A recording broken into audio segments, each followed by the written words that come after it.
We think of modern encryption as this fortress, right? Its walls are built from pure math, creating codes that are, for all practical purposes, completely unbreakable.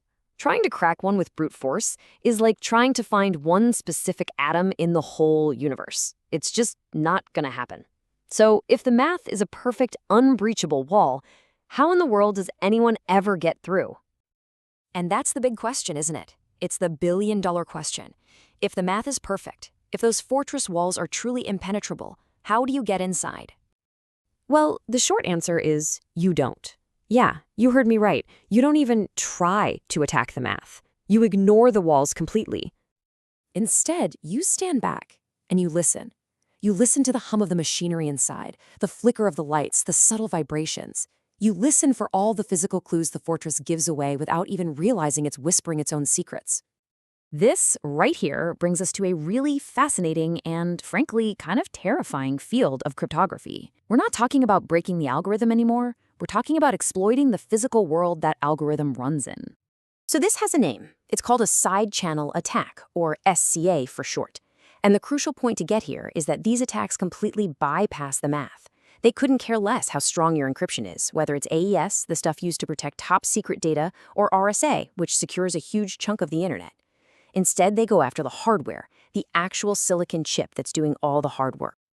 And wow, just look at all the ways a device can betray itself. See, every single action a computer takes has a physical consequence.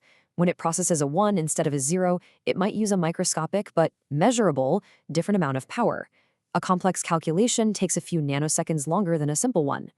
Now, these aren't bugs, it's just the physics of how computers work. But for an attacker, oh man, this is an absolute goldmine of information. So how exactly does an attacker listen to these whispers coming from the hardware? Well, they have a pretty specialized toolkit, and it's designed to exploit a few key weaknesses. We're going to focus on 4 of the heavy hitters here, from analyzing tiny sips of electricity to exploiting the faintest electromagnetic whispers. All right, let's start with power consumption analysis. The idea here is surprisingly simple. You literally measure exactly how much electricity the device is using, moment by moment, while it's performing an encryption. And don't mistake that simplicity for weakness. As the research shows, this is an incredibly successful technique. It's especially dangerous against small devices, like, say, the chip in your credit card, because an attacker can physically get their hands on it, control its power source, and make those measurements way, way easier. What happens is, different operations create different power signatures. A simple task just sips a little power, but a complex one gulps it down. By analyzing these tiny fluctuations, an attacker can start to figure out what kind of data is being processed. They can even get clues from something called Hamming distance, which is just a fancy way of saying how many bits have to flip from a 1 to a 0. More flips can draw more power, giving away another little piece of the secret. It's kind of like listening to an engine and knowing exactly when the driver shifts gears.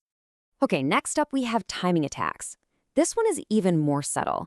It doesn't care about power. It only cares about one thing: time.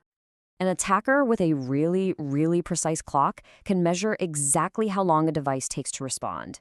And we are talking about differences measured in millions or even billions of a second. But in the world of computing, a tiny delay like that is more than enough to leak a huge secret. Think of it this way. If a program is checking a password, it might stop checking the instant it finds a wrong character. So a password that's wrong from the first letter gets rejected faster than one that's wrong on the last letter. By measuring these tiny timing differences over and over, an attacker can actually guess the password, one character at a time. This exact same principle can be scaled up to crack even powerful RSA encryption keys, the kind that protects sensitive data all over the web. Now, I know all of this might sound a little academic, but these attacks have devastating real-world consequences. Let's look at one of the most famous and just flat-out physical examples of a side-channel attack. It's called the cold boot attack, and it is a direct assault on the memory, the RAM, in your computer, which is where encryption keys are often stored temporarily while they're being used. The process is almost like a physical heist from a spy movie. So normally when you turn off a computer, the data in RAM just disappears instantly. But it turns out it doesn't. For a few seconds, even up to a minute if you literally chill the RAM chips, remnants of that data persist, kind of like a ghostly afterimage. So an attacker can force a reboot into their own operating system, dump the entire contents of that fading memory, and then just sift through it to find the secret keys. And the result of that? Complete and total compromise.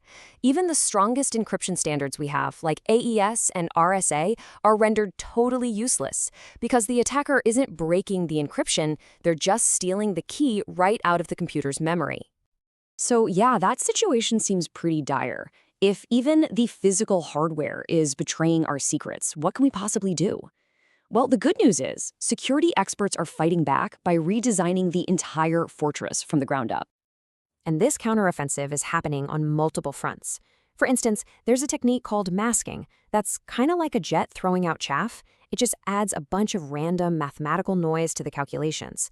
An attacker might still pick up a signal, but they can't tell which part is the real secret and which part is just noise. This is being combined with entirely new forms of cryptography, and even redesigning the physical chips themselves to be quieter.